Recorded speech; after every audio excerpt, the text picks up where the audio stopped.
BH3 होता है, इससे आपको H अटैच करना होता है, और जो भी यहाँ पे OH होता है उससे आपको OH को अटैच करना होता है। अगर हम लोग बात करें रिएक्टिविटी ऑर्डर की, तो रिएक्टिविटी ऑर्डर ये होते हैं आपके यार स्टेरिक, मतलब ये ना इसको इसके पास आने में बहुत दिक्कत आती है। तो ये जो ऑर्थो हाइड्रोक्सी बेंजल्डिहाइड है, इसी को बोलते हैं हम लोग सैलिसिल एल्डिहाइड। कॉपर तीनों को ही ऑक्सीडाइज कर सकता है, लेकिन थोड़ा अलग तरीके से करता है। पहला तो सेम ही है, 1 डिग्री अगर अल्कोहल है तो आपको एल्डिहाइड मिलेगा। ऑलराइट सो हेलो एवरीवन, क्या हाल चाल भी आप सब लोगों के। This is your Nikhil sir, और आज हम लोग लेके आए हैं mind map series for alcohol phenol ether. तो बहुत टाइम से आप लोग इसका वेट कर रहे थे, हियर इट इज।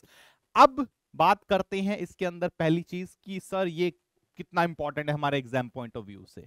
तो यार अगर हम पिछले 10 साल का एनालिसिस करें तो हर साल मिनिमम 2 क्वेश्चन इस चैप्टर से आ रहे हैं। पिछले 10 साल में 3 साल में तो 3 क्वेश्चन भी आए हैं इसके। तो मतलब चैप्टर तो बड़ा इंपॉर्टेंट है, 2 से 3 क्वेश्चंस आ रहे हैं, तो yes that is very very important. और इसमें बहुत सारे कॉन्सेप्ट्स भी बनते हैं, बहुत सारे मैकेनिज्म्स भी आते हैं, और कुछ हमारे नेम रिएक्शंस है जो इस चैप्टर से बहुत बार पूछे गए हैं। तो स्टार्ट करते हैं इस चैप्टर का डिस्कशन। पहले बात करते हैं जी इसका इंट्रोडक्शन। तो भाई सीधी सी बात है, देखो यार ये होता है टोडा पानी, ठीक है, दिस इज योर वाटर। पानी H2O होता है। देखो यार पानी का अगर मैं H हटा के R लगा दूं, ठीक है, इसका क्या करना है, R ग्रुप को इंट्रोड्यूस कर दो, तो मेरे पास क्या आ जाएगा, ROH। इसको बोलते हैं हम लोग अल्कोहल। तो ये हमारे चैप्टर का फर्स्ट पार्ट रहेगा। फिर अगर इसी पानी के H की जगह पे मैं बेंजीन रिंग लगा दूं, अगर मैं बेंजीन रिंग लगाता हूं इसकी जगह पे, तो मेरे पास क्या आ जाएगा, मेरे पास इस तरह से फिनॉल आ जाएगा। और अगर मैं इसी में पानी की जगह पे लगा दूं, क्या लगाऊं भाई, अब यहां पे हमारे पास आ रहा है लेट्स ब्रिंग, दोनों ही मतलब इस वाले को भी R से रिप्लेस कर दो और इस वाले को भी R से रिप्लेस कर दो। तो अगर दोनों साइड से R ग्रुप से रिप्लेस कर देता हूं तो मुझे लगता है कुछ ऐसी चीज बन रही है मेरे पास, इसको बोलते हैं हम लोग ईथर। तो कहीं ना कहीं तुम देखोगे इस चैप्टर में 3 पार्ट है, अल्कोहल फिनॉल ईथर, और ये तीनों के तीनों आपके वाटर से बन सकते हैं। इसीलिए हम इन तीनों को, अल्कोहल्स को, फिनॉल्स को, ईथर्स को, इन तीनों को हम लोग बोलते हैं डेरिवेटिव्स ऑफ वाटर। तो this is called derivatives of water. तो ये सारे के सारे पानी से ही बनते हैं। तो हमें इन तीनों को पढ़ना है। इस चैप्टर को मैं 3 हिस्से में डिवाइड करने वाला हूं। पहले अल्कोहल्स को देखेंगे, फिर फिनॉल्स को देखेंगे, तीसरा हम लोग ईथर्स को देखेंगे। But yes first let's understand the structure. अगर मैं अल्कोहल्स की बात करता हूं तो मेरा अल्कोहल का स्ट्रक्चर कुछ ऐसा दिख रहा है। ये देखो यहां पे R ग्रुप आ गया जो कि मिथाइल है, ऑक्सीजन एंड हाइड्रोजन।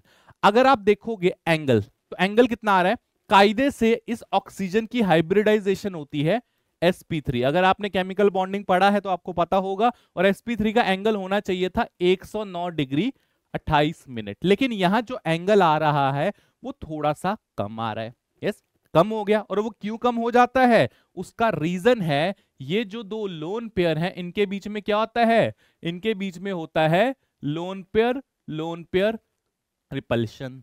तो लोन पे रिपल्शन की वजह से ये जो होते हैं ये थोड़े से अंदर की तरफ पुश हो जाते हैं, एंगल आपका 109 से गिर जाता है। तो ये हो गया अल्कोहल्स। और मैंने जो जो चीजें बोलूंगा, क्योंकि माइंड मैप सीरीज है, कम टाइम में करना है, मैं everything I have written in my notes, ठीक है। तो आपको हर चीज नोट्स में मिल जाएगी, क्यों ये कम है, ठीक है। तो ये सारी चीजें आपको नोट्स में मिल जाएंगी, आराम से आप इसको लिख सकते हो लेक्चर के बाद। आगे बढ़ते हैं, next is about phenols. Phenols में जो एंगल आता है वो अप्रोक्सीमेटली 109 डिग्री का आता है। लेकिन फिनॉल में मजेदार बात जो देखने वाली है वो ये है कि आपका जो यहां बॉन्ड लेंथ 142 पिकोमीटर आ रही थी अल्कोहल्स में, वही फिनॉल्स में कितनी आ रही है, 136 पिकोमीटर आ रही है। मतलब फिनॉल में बॉन्ड लेंथ एक्चुअली कम हो जाती है।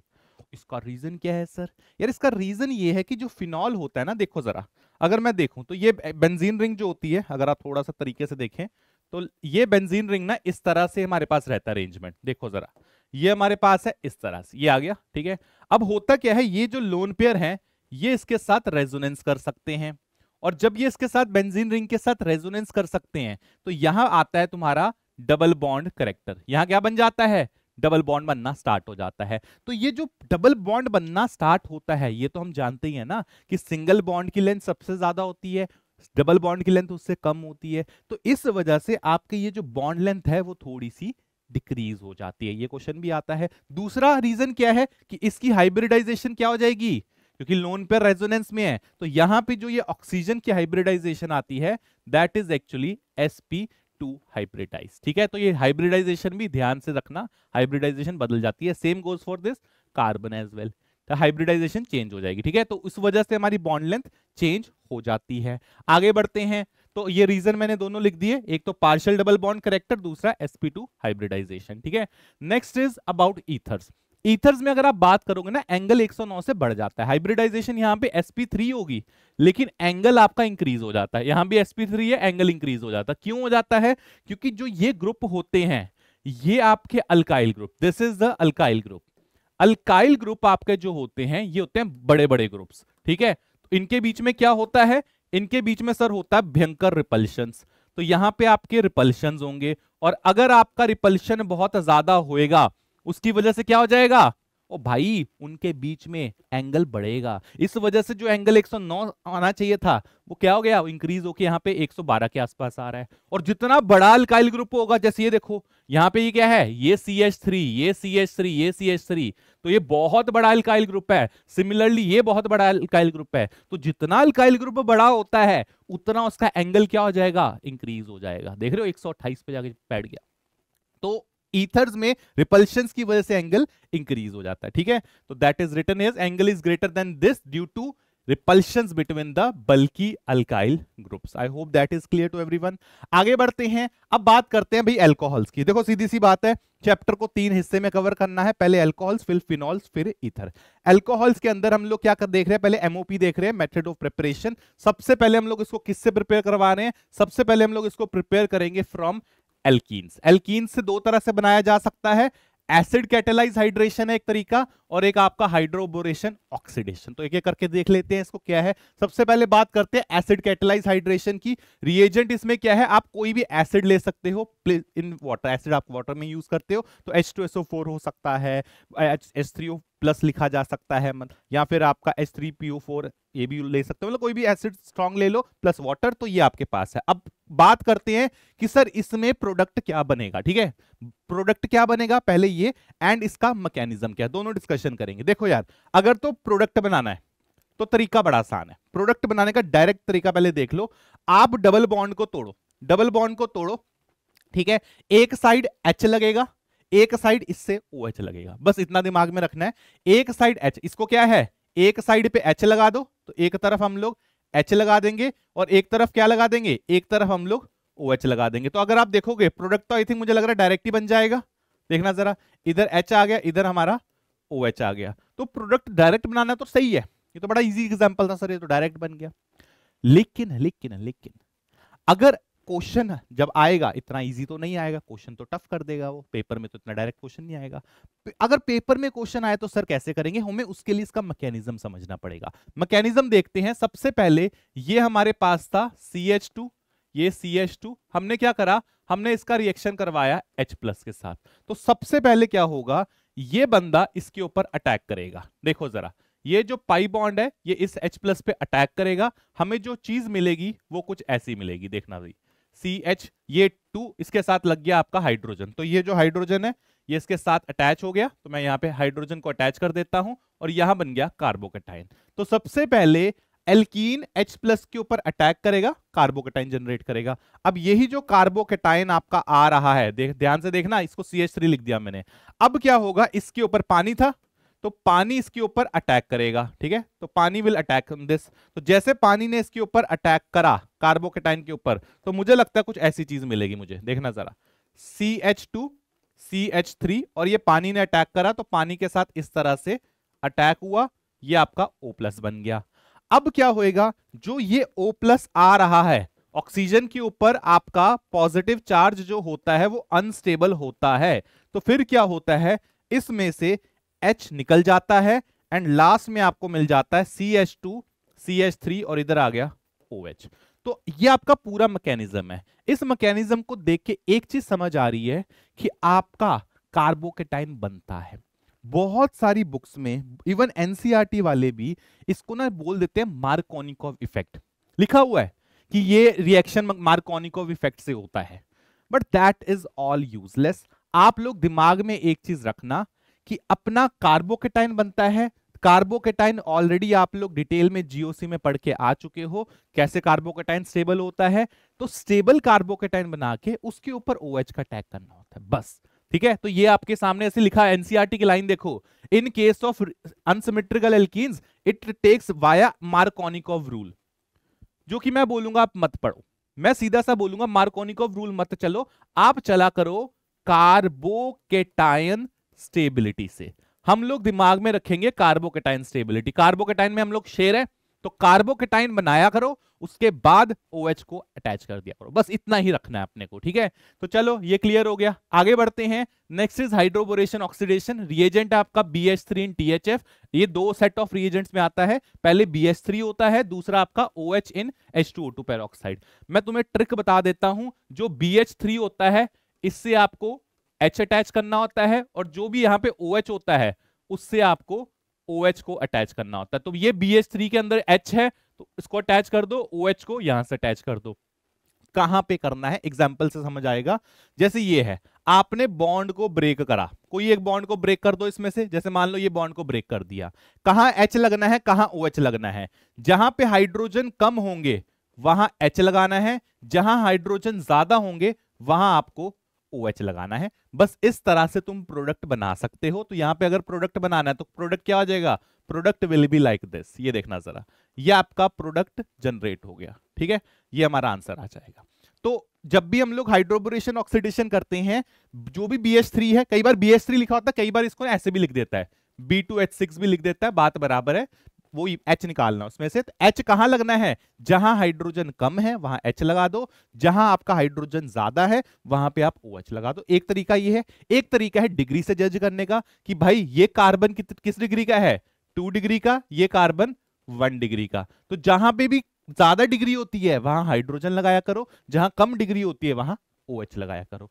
आप जिस भी मेथड से कंफर्टेबल आप उससे करो। बेसिकली करना यही है कि लेस, यहां पे ज्यादा हिंड्रेंस है तो हाइड्रोजन, कम हिंड्रेंस तो OH, ठीक है। चलो इस क्वेश्चन को ट्राई करते हैं, अब सब कुछ क्लियर हो जाएगा।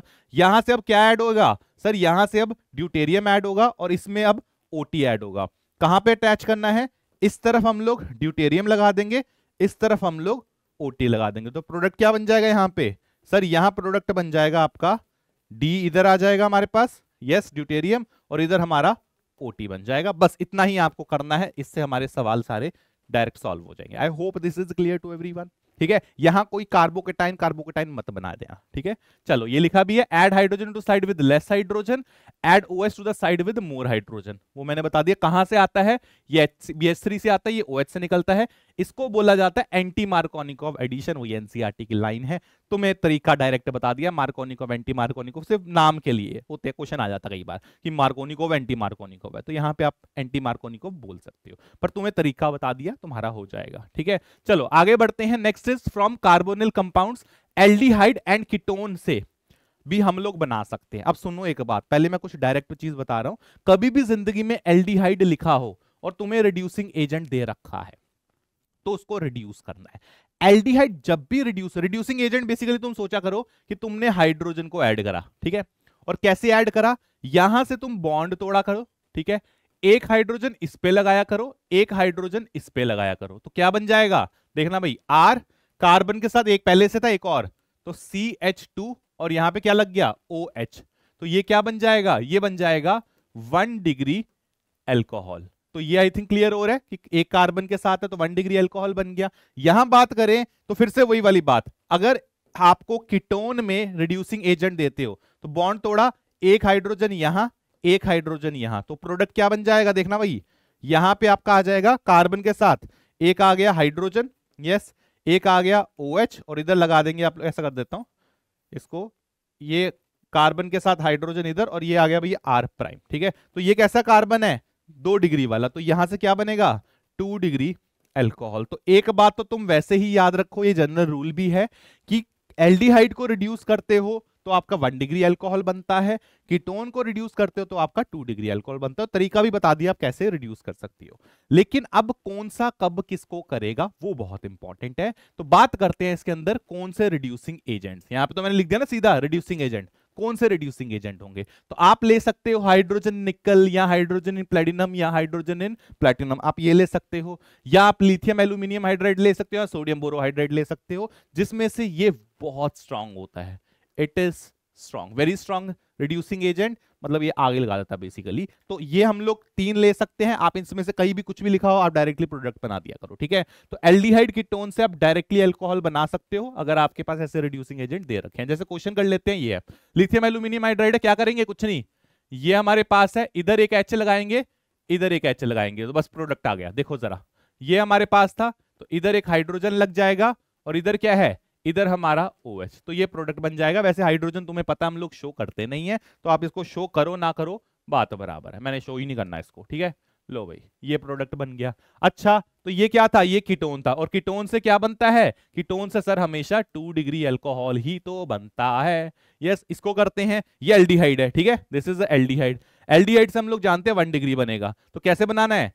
इधर से तोड़ना, इधर H लगेगा और एक H इधर लगेगा, तो प्रोडक्ट देखो ये आ जाएगा भैया इस तरह से। ये देख लो जरा, यहां तो एक कार्बन यहाँ है, दिस इज CH3, तो मैं ऐसा पूरा बना देता हूं, CH3, यहां वाले कार्बन पे CH2, और ये ऊपर OH, ये प्रोडक्ट बन गया विच इज 1 डिग्री अल्कोहल। तो आई थिंक कॉन्सेप्ट समझ आ गया आप लोगों को। यस, चलो फिर आगे बढ़ते हैं।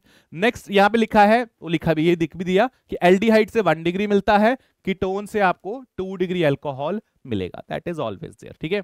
आगे बढ़ते हैं, फ्रॉम कार्बोनिल कंपाउंड्स। अब हम लोग 3 कार्बोनिल कंपाउंड्स की बात करेंगे, कार्बोक्सिलिक एसिड्स, एसिड क्लोराइड्स और एस्टर्स।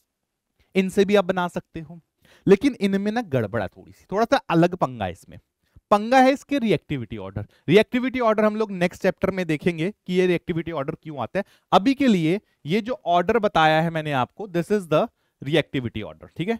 ये आपका रिएक्टिविटी ऑर्डर है। सर ये कैसे आ रहा है ये रिएक्टिविटी ऑर्डर?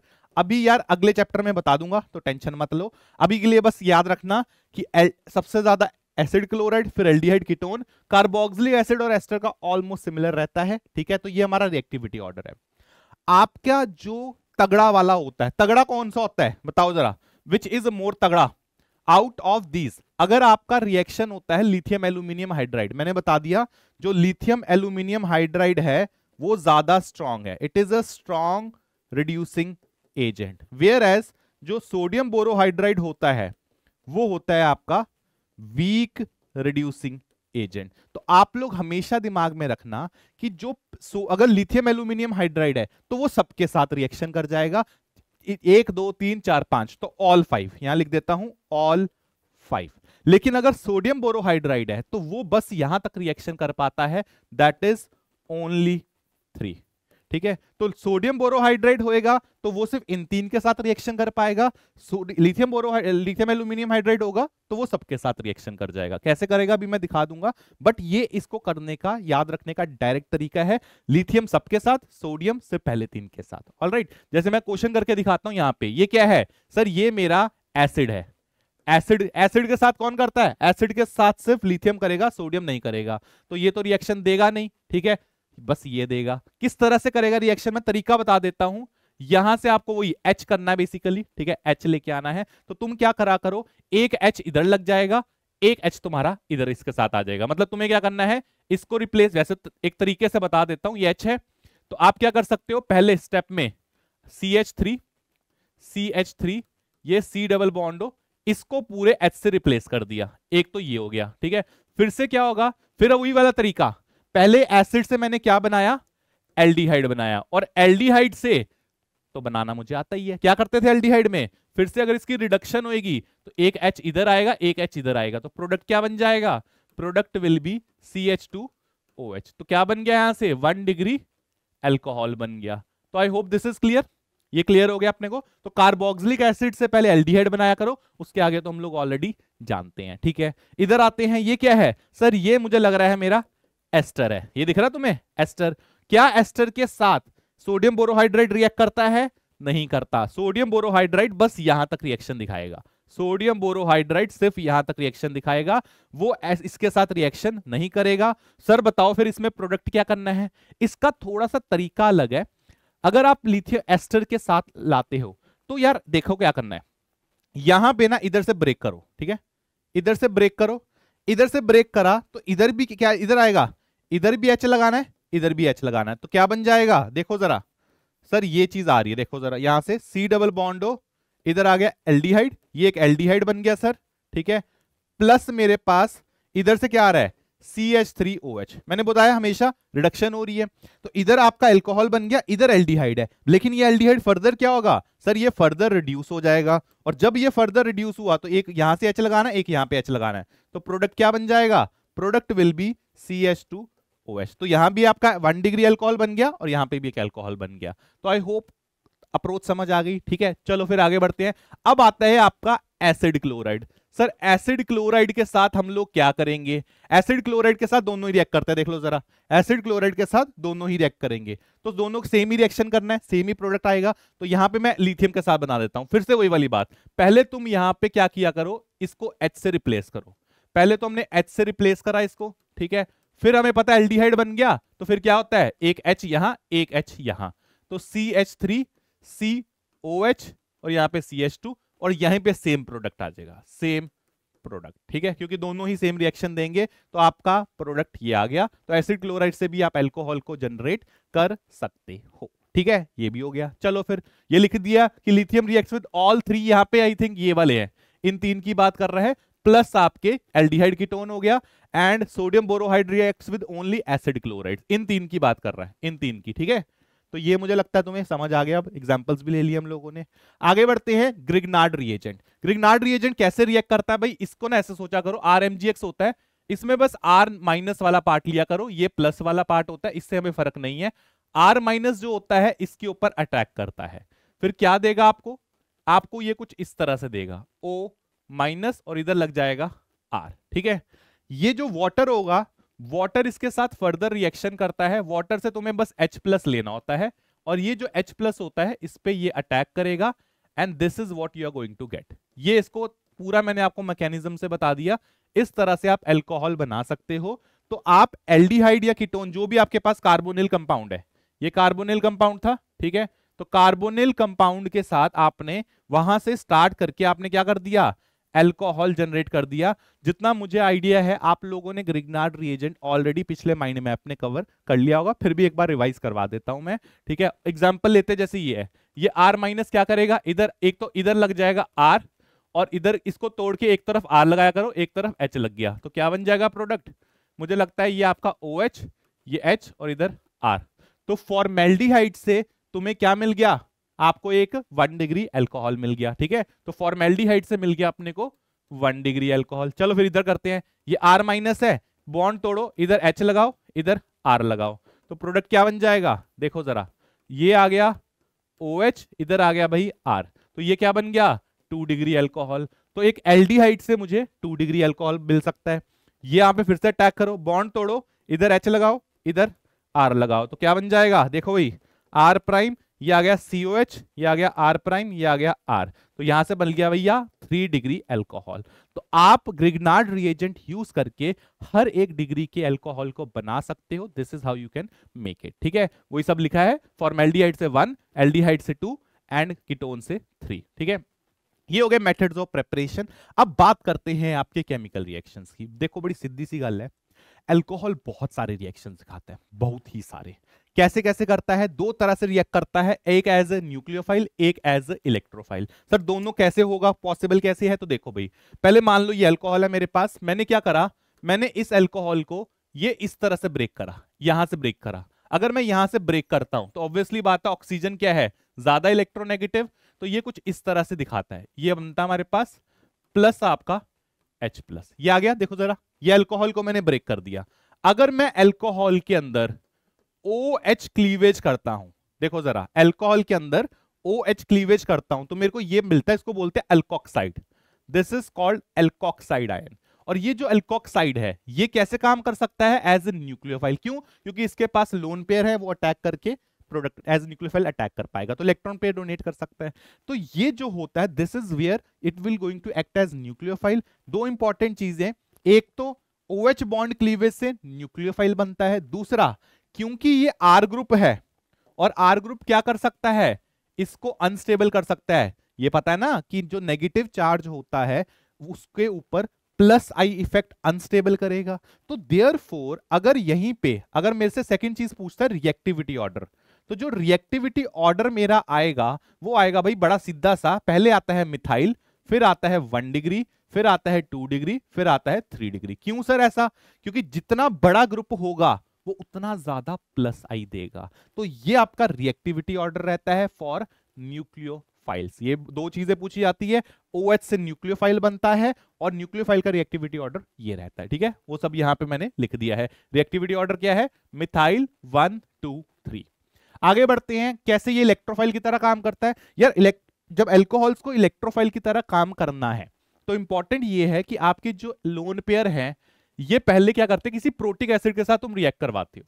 जब तुमने प्रोटिक एसिड के साथ रिएक्ट करवाया तो ऑक्सीजन पे आ गया पॉजिटिव चार्ज, अब ये हो गया अनस्टेबल, तो ये ब्रेक कर जाता है। जब ये ब्रेक कर गया तो ये बन गया कार्बोकेटाइन और इधर आपका पानी निकल गया और ये आ गया भाई आपका कार्बोकेटाइन।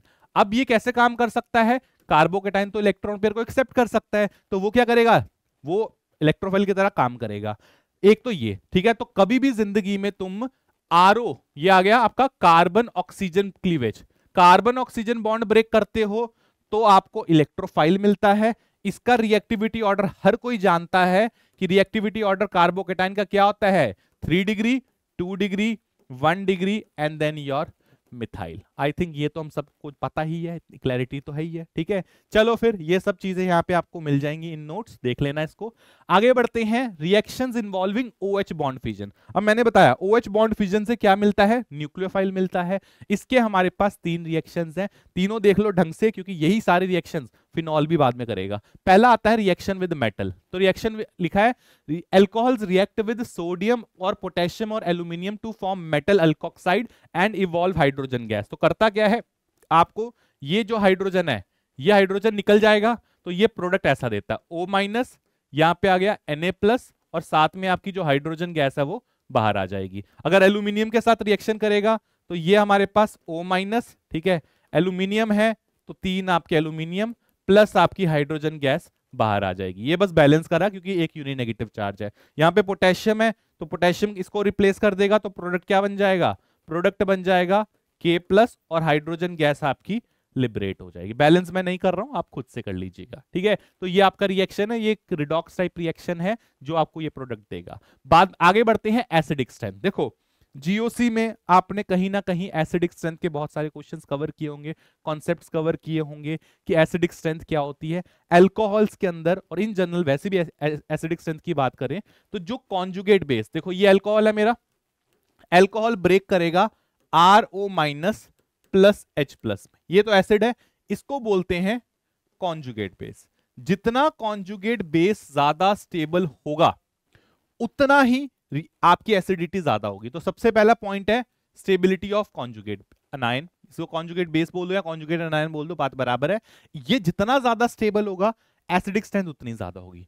दूसरा है -M इफेक्ट और -I इफेक्ट अगर लग रहे हैं तो एसिडिक स्ट्रेंथ इंक्रीज हो जाती है, +M और +I लग रहे हैं तो एसिडिक स्ट्रेंथ डिक्रीज हो जाती है। तो ये 3 फैक्टर्स अगर आपके दिमाग में रहेंगे तो आप एसिडिक स्ट्रेंथ के सारे क्वेश्चंस को कवर कर सकते हो। जैसे क्वेश्चन ले लेता हूं, ये क्वेश्चन है तो क्या करना है इस केस में, आप ना हाइड्रोजन हटा के बस अनायन बनाया करो। हाइड्रोजन हटा के अनायन बनाया, हाइड्रोजन हटा के अनायन बनाया, हाइड्रोजन हटा के अनायन बनाया। अब देखो ये आपका ग्रुप है, ठीक है, दिस इज द ग्रुप। इस ग्रुप के ऊपर क्या लग रहा है? सब जगह कॉमन है, सब जगह कॉमन है। इसके ऊपर सर लग रहा है, इधर से आ रहा है मिथाइल का +I, ठीक है, इधर से सर इथाइल का +I बहुत बड़ा होता है, ठीक है, इधर सर 2-2 मिथाइल आ गए और इधर क्या हो गए, इधर सर 3-3 मिथाइल आ गए।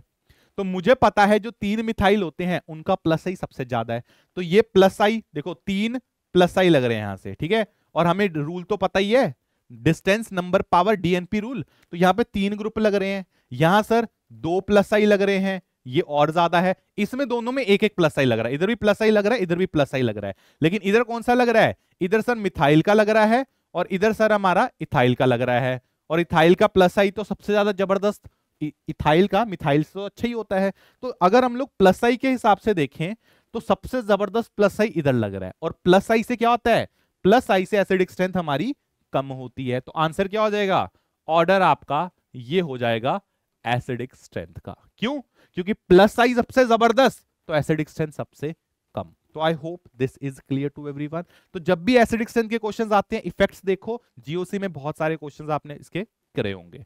आगे आते हैं important order of acidic strength. ये याद रखना, ये डेटाबेस क्वेश्चन है कि आपका जो मिथानॉल होता है वो सबसे स्ट्रॉन्ग एसिड होता है, फिर आपका आता है वाटर जो प्योर वाटर है, एंड फिर आपके बाकी any other alcohol, any alcohol, बस ये मिथानॉल नहीं होना चाहिए, ठीक है। तो ये आपका एसिडिक स्ट्रेंथ ऑर्डर रहता है, ये याद करने वाली चीज है। तो आगे बढ़ते हैं, नेक्स्ट इज एस्टेरिफिकेशन। अब एस्टेरिफिकेशन की बात कर रहा है, पहले एग्जांपल ले लेते हैं एस्टेरिफिकेशन का, फिर ये सब डेटा देख लेंगे। एस्टेरिफिकेशन में क्या होता है, आपके पास कार्बोक्सिलिक एसिड होगा, ठीक है।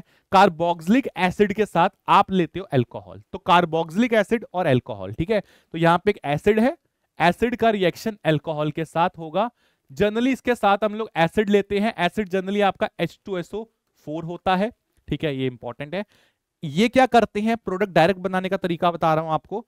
आप क्या किया करो, आप यहां से ना ये जो है इसको OH और इसका H मिलके बना देंगे आपका वाटर, प्लस जो बच गया पीछे क्या बच रहा है, CH3 C double bond O, इधर आ गया OCH3, ये बन गया आपका एस्टर प्लस वाटर। और ये जो वाटर होता है दिस इज एब्जॉर्ब्ड, या रिमूव लिख देता हूं, रिमूव्ड बाय H2SO4। ये H2SO4 इसलिए यूज किया जाता है, डिहाइड्रेटिंग एजेंट यूज किया जाता है ताकि वो पानी को क्या कर दे, हटा दे वहां से। तो ये हो गया आपका एसिड प्लस अल्कोहल, ये आपको एस्टर देते हैं। एस्टर्स की ना जनरली फ्रूटी स्मेल होती है, ठीक है, खुशबूदार फ्रूट से स्मेल आती है, तो इस रिएक्शन को एस्टेरिफिकेशन बोलते हैं।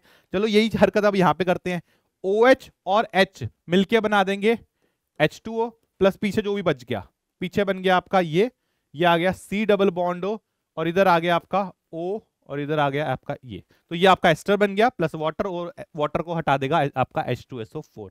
तो ये रिएक्शंस रहते हैं, H2SO4 is used as dehydrating agent, एक ये चीज। दूसरा, अगर हम लोग बात करें रिएक्टिविटी ऑर्डर की, तो रिएक्टिविटी ऑर्डर ये होते हैं आपके यार स्टेरिक, मतलब ये ना इसको इसके पास आने में बहुत दिक्कत आती है। तो रिएक्टिविटी ऑर्डर जो होता है इट इज ऑलवेज 1 डिग्री ज्यादा रिएक्टिव होगा, फिर 2 डिग्री, फिर 3 degree. It is steric hindrance, due to steric hindrance. जितनी ज्यादा स्टेरिक हिंड्रेंस होगी उतना रिएक्शन आपका कम होगा, तो ये याद रखना आपको अगर कभी रिएक्टिविटी ऑर्डर पूछ ले तो, ठीक है।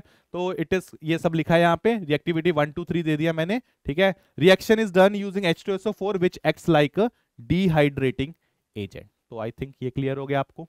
आगे बढ़ते हैं, अब आते हैं दूसरे रिएक्शंस पे, that is CO bond cleavage वाले। इसके बहुत ज्यादा रिएक्शंस हैं। CO बॉन्ड क्लीवेज के जो रिएक्शंस होते हैं उसमें आता है आपका सबसे पहले आई थिंक ये दो तो हम लोग ऑलरेडी कर चुके हैं, वैसे तो तीनों ही कर चुके हैं, ये मुझे पता है, ये हम लोग ऑलरेडी करके आ चुके हैं हेलो एल्केन्स के अंदर, ठीक है, फिर मैं करवाऊंगा, डोंट वरी अबाउट इट। ये वाला रिएक्शन हम लोग ऑलरेडी करके आ चुके हैं हाइड्रोकार्बन्स के अंदर। तो ये इसके आधे से ज्यादा रिएक्शंस आप पहले से पढ़ के आ चुके हो, ठीक है, करे हुए हैं आप लोगों ने, बस एक रिमाइंडर देता हूं आपको। पहले बात करते हैं लूकस रिएजेंट। क्या होता है लूकस reagent, concentrated HCl plus anhydrous zinc chloride को हम लोग लूकस रिएजेंट बोलते हैं। करता क्या है आपको सीधा सा बता देता हूं, अगर आपके पास अल्कोहल है और आप उसके अंदर लूकस रिएजेंट डालते हो, तो कॉन्सेंट्रेटेड HCl प्लस आपने जिंक क्लोराइड डाल दिया, तो क्या बनेगा, आपको याद रखना है कि ये जो H और ये OH मिलके बना देंगे वाटर, और पीछे आपका R के साथ Cl, बस दैट इज द प्रोडक्ट। ये तरीका डायरेक्ट निकालने का। लूकस रिएजेंट जब भी आप डालोगे यहां से वाटर निकल जाएगा, तो आपका बस पीछे अल्काइल हैलाइड बन जाएगा। तो अल्कोहल से अल्काइल हैलाइड बनाना है, अल्काइल क्लोराइड बनाना है, तो ये आपका बेस्ट तरीका है, ठीक है। इस तरह से बना सकते हो। जैसे एग्जांपल्स ले लेते हैं कुछ, चलो करें क्वेश्चंस, जल्दी जल्दी करते हैं इनको। OH और इसके अंदर से ये क्या है, लूकस रिएजेंट क्या होता है, HCl प्लस जिंक क्लोराइड, ठीक है। तुम्हें HCl से मतलब है, ये मिल बना देगा वाटर, और पीछे क्या छोड़ जाएगा, पीछे RCH2X, X मतलब आपका क्लोरीन, ये प्रोडक्ट बन गया। चलो इधर से भी HCl क्या बनेगा, RCHR, इधर लग गया तुम्हारा क्लोरीन, पीछे क्या आ जाएगा, OH और H मिलके वाटर छोड़ देंगे। इधर करते हैं फिर से वही वाली बात, OH और इधर से HCl क्या करेगा, मिलके वाटर बना देगा, प्लस पीछे क्या छोड़ देगा, पीछे आपका ये आ जाएगा RCR, और इधर से क्या आ जाएगा आपका, इधर आपका बेसिकली साथ में लग जाएगा क्लोरीन। अब सुन लो जरा ध्यान से, और ये बहुत इंपॉर्टेंट चीज है, इसके ऊपर दुनिया जहां के सवाल आ रखे हैं, वो है कि सर ये है आपका क्या कहते हैं, ये आपका ये था आपका 1 डिग्री अल्कोहल, ठीक है, ये आपका 2 डिग्री अल्कोहल, ये आपका 3 डिग्री अल्कोहल। या लूकस को टेस्ट को ना बड़ा इंपॉर्टेंट टेस्ट है, क्यों? क्योंकि ये जो होते हैं ना, ये आपके टर्बिडिटी प्रोड्यूस करते हैं। मतलब आप बाहर से देख सकते हो, ये दोनों लिक्विड्स है, जब आपने इनको मिलाया तो कुछ चौकी अपीयरेंस आ जाती है, चौक जैसा बन जाता है, ठीक है। तो इसको बाहर से देखा जा सकता है। ये जो रिएक्शन होता है, इसको बहुत मतलब ऑलमोस्ट नेग्लिजिबल रिएक्शन होता है, तो हम लोग बोल देते हैं no reaction at room temperature. Room temperature की बात कर रहा हूं मैं, रूम टेम्परेचर पे ये रिएक्शन ऑलमोस्ट होता ही नहीं है। टेम्परेचर इंक्रीज करोगे तो करवा सकते हो, पर रूम टेम्परेचर पे नहीं होता। इसको लगते हैं 5 से 10 मिनट 2 डिग्री वाले को, और ये तो एकदम इंस्टेंटेनियस हो जाता है, इंस्टेंटेनियस, ठीक है। तो मतलब आप ना बाहर से डिग्री चेक कर सकते हो अल्कोहल की। कैसे? अल्कोहल के अंदर लूकस रिएजेंट डालो, अगर रिएक्शन नहीं हुआ रूम टेम्परेचर पे तो 1 डिग्री है, रिएक्शन हो गया 5-10 मिनट के बाद तो 2 डिग्री है, और एकदम से रिएक्शन हो गया तो भैया 3 डिग्री अल्कोहल है। और ये यूज किया जाता है to identify degree of alcohol. Practical question है, बहुत बार आया एग्जाम में, ठीक है। तो ये सब लिखा हुआ है, और इससे एक चीज तो पता लगी रही होगी कि सबसे ज्यादा रिएक्टिव 3 डिग्री है, फिर 2 डिग्री, फिर 1 डिग्री, और वही लिखा हुआ है सबसे ज्यादा रिएक्टिव 3 डिग्री, फिर 2 डिग्री, फिर 1 degree, use to check degree of alcohol. Yes, चलो फिर आगे बढ़ते हैं। Next reaction with phosphorus halides, already ये रिएक्शंस आप लोग अल्काइल हैलाइड्स में करके आ चुके हो। दैट इज PCl3 देते हैं, तो बनता तो देखो OH की जगह पे क्लोरीन लगाना है, OH की जगह पे क्लोरीन लगा दिया, साइड प्रोडक्ट आपका H3PO3 है, आपने अल्काइल हैलाइड्स में किया हुआ है। PCl5 लेते हो तब भी सेम ही प्रोडक्ट बनता है यहाँ पे, लेकिन साइड प्रोडक्ट्स बदल जाते हैं, POCl3 प्लस HCl। और थायोनिल क्लोराइड ले रहे हो, इसको ना ये बड़ा इंपॉर्टेंट है, इसको बोला जाता है डार्जन्स रिएक्शन। ये जो डार्जन्स रिएक्शन होता है ना, इसके ये बड़ा ये क्वेश्चन आता है, why this reaction is preferred. Same ही प्रोडक्ट मिल रहा है, इधर से भी यही मिल रहा है, लेकिन इसको हम सबसे ज्यादा यूज करते हैं। क्यों? क्योंकि ये जो SO2 है ये भी गैस होती है, HCl ये भी गैस होती है, ये क्या हो जाती है, दे एस्केप। तो दीज आर एस्केपेबल गैसेस, ये आपकी बाहर निकल जाती हैं। और अगर एस्केपेबल गैसेस बन के बाहर जा रही हैं तो सिर्फ आपको एक ही प्रोडक्ट मिलता है, एंड इसीलिए इसकी यील्ड बहुत बढ़िया आती है, ठीक है। तो ये क्वेश्चन भी आता है, तो ध्यान रखना है इसको। लिखा भी है reaction with this is preferred because side products are escapable gases, ठीक है। डन, चलो फिर ये हो गया आपका रिएक्शन। आगे आते हैं डिहाइड्रेशन पे। डिहाइड्रेशन वाला रिएक्शन आपने 11th क्लास में हाइड्रोकार्बन्स में करा होगा, फिर भी मैं बता देता हूं। कोई भी आप एसिड लेते हो, सल्फ्यूरिक एसिड या फास्फोरिक एसिड, साथ में आपको हीट होती है। हीट का टेम्परेचर इंपॉर्टेंट है, टेम्परेचर ये जो होना चाहिए ना, close to 170 degree Celsius to 180 degree Celsius होना चाहिए, ठीक है। टेम्परेचर थोड़ा ज्यादा रखना होता है, बाकी ये डिग्री के ऊपर भी डिपेंड करता है, बट ठीक है, हीट करना पड़ता है आपको। जैसे अब इसका मैकेनिज्म पूछ रहा है, तो कोई नहीं, मैकेनिज्म बता देते हैं। क्या है यहाँ पे, जैसे मान लो ये मेरे पास वो है अल्कोहल ले लेते हैं, दिस इज द अल्कोहल, ठीक है। आप सबसे पहले क्या करेंगे, सबसे पहले अल्कोहल जो होता है वो करता है आपका प्रोटोनेशन, क्योंकि एसिड है ना, तो आपने प्रोटोनेशन करना है। H2SO4 से प्रोटोनेशन हुआ तो क्या करेगा, ये OH इसके ऊपर अटैक करेगा, तो प्रोडक्ट आएगा पहले आपके पास ये। तो this is what you are going to get, ठीक है। अब ये जो ऑक्सीजन होता है अनस्टेबल हो जाएगा, तो अगर ये अनस्टेबल हो जाएगा तो सेकेंड स्टेप में होता है आपका फॉर्मेशन ऑफ कार्बोकेटाइन। कैसे होएगा, ये लीव कर जाता है, तो आपको पीछे ये छोड़ जाएगा, देखना भाई CH2, तो ये आपका कार्बोकेटाइन प्लस आपका वाटर बाहर निकल जाएगा। अब ये जो कार्बोकेटाइन होता है, इसमें ध्यान से देखना, बहुत इंपॉर्टेंट है, इसको मैं ऐसे लिख देता हूं, CH2, यहां H, यहां CH2 प्लस। अब क्या होता है, जब आप इसको हीट करते हो तो ये हाइड्रोजन लीव कर जाता है और पीछे आपको एल्कीन दे जाएगा, ठीक है। This is what is going to happen. तो आपका तीनों स्टेप्स क्लियर हो गए। सबसे पहले आपका प्रोटोनेटेड अल्कोहल बन गया, फिर आपका अल्कोहल से कार्बोकेटाइन बन गया, एंड थर्ड स्टेप में आपका बीटा एलिमिनेशन बोलते हैं, क्योंकि ये आपका हाइड्रोजन निकाल देता है, ठीक है। तो यहां से सॉरी, ये आपका अल्फा एलिमिनेशन होगा, दिस इज अल्फा एलिमिनेशन, ठीक है। अल्फा एलिमिनेशन, क्योंकि अल्फा पोजीशन से आपका हाइड्रोजन निकल रहा है, ठीक है। तो ये आई थिंक क्लियर हो गया आप लोगों को, इसमें तो कोई दिक्कत ही नहीं है, सॉर्टेड है ये आपका। तो ये मैकेनिज्म बता दिया। अब जैसे एग्जांपल करते हैं, क्वेश्चंस करते हैं।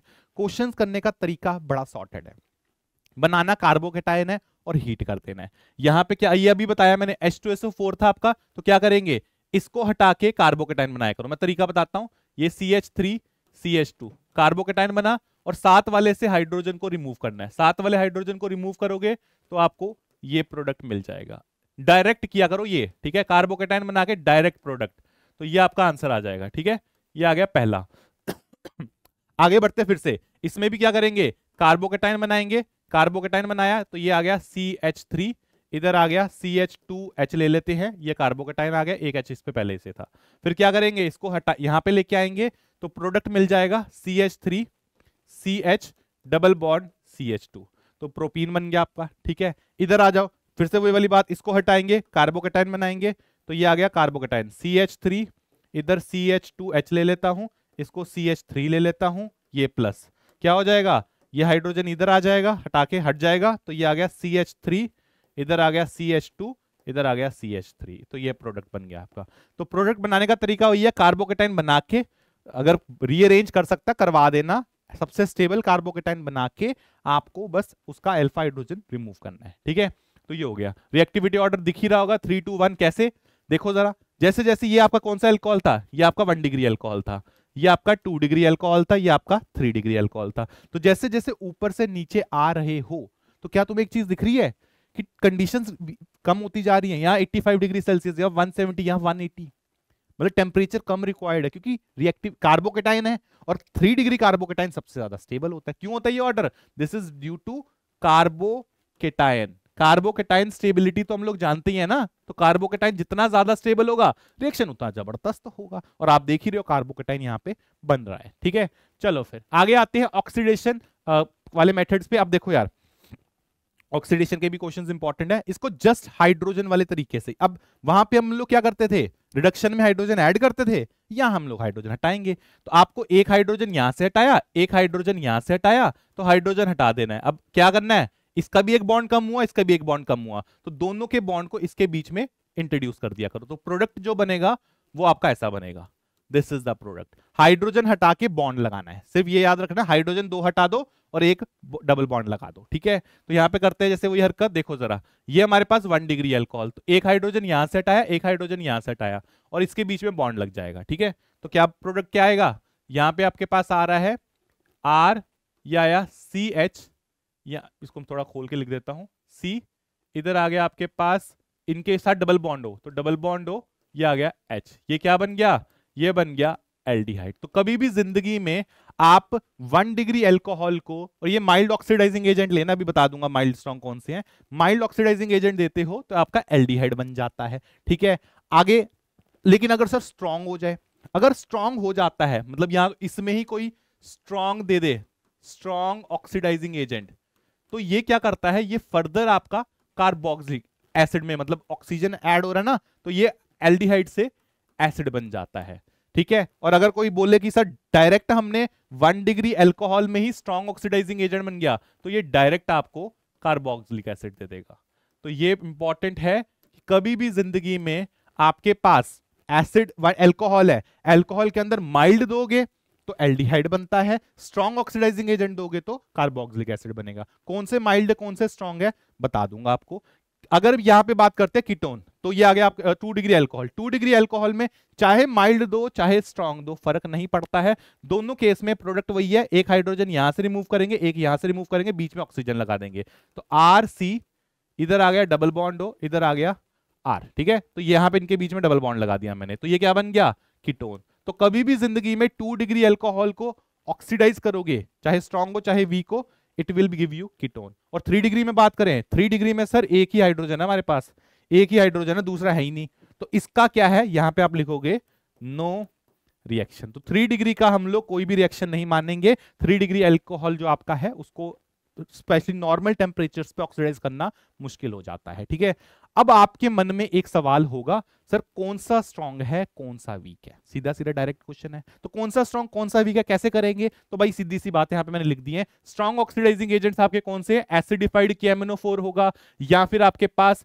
K2Cr2 डाइक्रोमेटाइन है, ये भी एसिडिक कंडीशंस में लेते हैं, या फिर आपके पास आता है HCrO3। ठीक है, ये आपका CrO3 प्लस वाटर, अकेला नहीं वाटर के साथ, जब आप वाटर के साथ, यहां तो ये लिखा होता है या फिर आपको ऐसे लिख देगा तो H2CrO4, इन तीनों में से कुछ भी लिखा है ये आपके स्ट्रॉन्ग ऑक्सीडाइजिंग एजेंट्स हैं, ये हमेशा जबरदस्त, मतलब एल्डिहाइड से तो हमेशा एसिड बना देंगे, कीटोन में तो तुम्हें पता ही है कि वही बनेगा, 2 डिग्री से तो कीटोन ही बनेगा। ठीक है, बात करते हैं माइल्ड ऑक्सीडाइजिंग एजेंट कौन से होते हैं, एक PCC होता है, एक PDC होता है, और एक अगर आपका अकेला एनहाइड्रस है CrO3। CrO3 पानी के साथ स्ट्रांग होता है, CrO3 अकेला है तो वीक होता है। ठीक है, ये आपके इंपॉर्टेंट रिएजेंट्स हैं, इनके ऊपर डायरेक्ट क्वेश्चन है। तो अब आपको अगर दे रखा हो एग्जांपल तुम बना लेना। ठीक है, ये मैंने प्रोडक्ट बता दिया तुम्हारे सामने। ठीक है, चलो फिर आगे बढ़ते हैं। एक आता है ऑक्सीडेशन बाय कॉपर।